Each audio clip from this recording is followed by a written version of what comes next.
اشرف بن شرقي يمنع رحيل كل قمه مؤثره فيها. مش ده الفريق ابو مليار جنيه؟ النهارده كانت مباراه الاهلي وبتروجيت.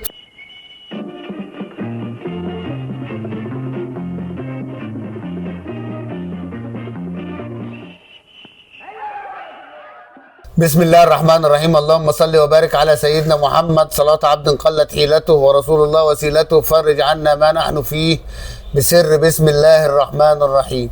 أشرف بن شرقي يمنع رحيل كولر. النهارده أشرف بن شرقي بيجيب جول للنادي الأهلي في الدقيقة 93 في بلس 90، يجيب مستر كولر من على سلم الطيارة. كولر أصبح في النادي الأهلي على المحك. كابتن محمود الخطيب قعد مع كذا مدرب في حالة إخفاق كولر. المدرب الجديد موجود للنادي الأهلي. النهاردة كانت مباراة الأهلي وبتروجيت في الأسبوع ال16 من الدوري الممتاز، والتي انتهت 1-0 للنادي الأهلي في الدقيقة 93. مستر مارسيل كولر النهاردة مع أنه عمل إيجابيات، استفاد من اخطائه في ماتش الزمالك.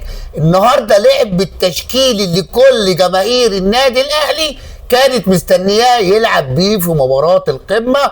لعب برامي ربيعه ومحمد هاني وكريم الدبيس والعش، مروان عطيه، احمد رضا، امام عاشور، حسين الشحات، جراديشار، وسام ابو علي. لعب النهارده 4-2-3-1.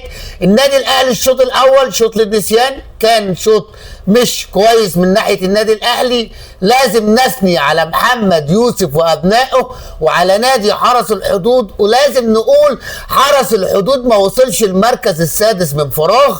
النهارده حرس الحدود 22 بونت. عمل مباراه محمد يوسف تكتيكيه دفاعيه بالدرجه الاولى، قدر يقفل مفاتيح جميع مفاتيح النادي الاهلي. النهارده محمد يوسف ذاكر الاهلي كويس، لعب مباراه كويسه وكاد ان يقضي على احلام الاهلاويه في الدقيقه 72 بكوره لا تصد ولا ترد. عنايه السماء جت مع مصطفى شوبير والكوره جت في العارضه. الشوط الاول نادي الاهلي تفنن في اهدار الفرص. يكفي اقول لك ان جراديشار مضيع كوره في العارضه في الدقيقه 32، قبلها بدقيقتين 3 وسام ابو علي اللي هو النهارده وسام خارج نطاق الخدمه. ضيع فرصه في الدقيقه 26، ضيع فرصه في الدقيقه 36، ضيع فرصة كمان في الدقيقة 66، ضيع فرصة كمان في الدقيقة 90 أو 91. وسام أبو علي النهاردة كان خارج نطاق الخدمة. إمام عاشور النهاردة كان كل همه يشوط، ما كانش مركز. لعيبة النادي الأهلي لسه توابع مباراة القمة مؤثرة فيها. مش ده الفريق أبو مليار جنيه اللي ما يلعبش ب10 جنيه، ده فريق بمليار جنيه. النهاردة ما لعبش ب10 جنيه لولا تعديل الخطه. واول مره نشوف مستر مارسيل كولر بعد ضغوط الاداره وبعد الضغوط الجماهيريه ينزل بين الشوطين يصحح اوضاعه، ينزل عمرو السوليه مكان احمد رضا، ينزل فاكهه الكره المصريه اشرف بن اهلي اللي هو خلاص لاعب صفقه. نقدر النهارده نقول جات لنا صفقه مميزه، لاعب بيلعب مباراتين بيجيب هدفين. النهارده غير مجرى المباراه في الشوط الثاني. عايزك تشوف اشرف بن شرقي جاب الجون للنادي الاهلي ازاي. اشرف بن شرقي دخل في المكان، في منطقه الجزاء، المكان اللي هو مش مخصص ليه، خد الكره على صدره وبمنتهى الراحه بمنتهى الدقه مش بمنتهى القوه حط الكره. النهارده النادي الاهلي ما عندوش رفاهيه خسار النقاط.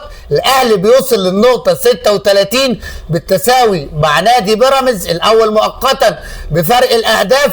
النادي الاهلي الدوري قرب يخلص خلاص، فاضل جوله في اخر الدور الاول وفاضل 8 جولات في الدور الثاني. النادي الاهلي النهارده عمل مباراه متوسطه المستوى، بس الاهم اخطف واجري.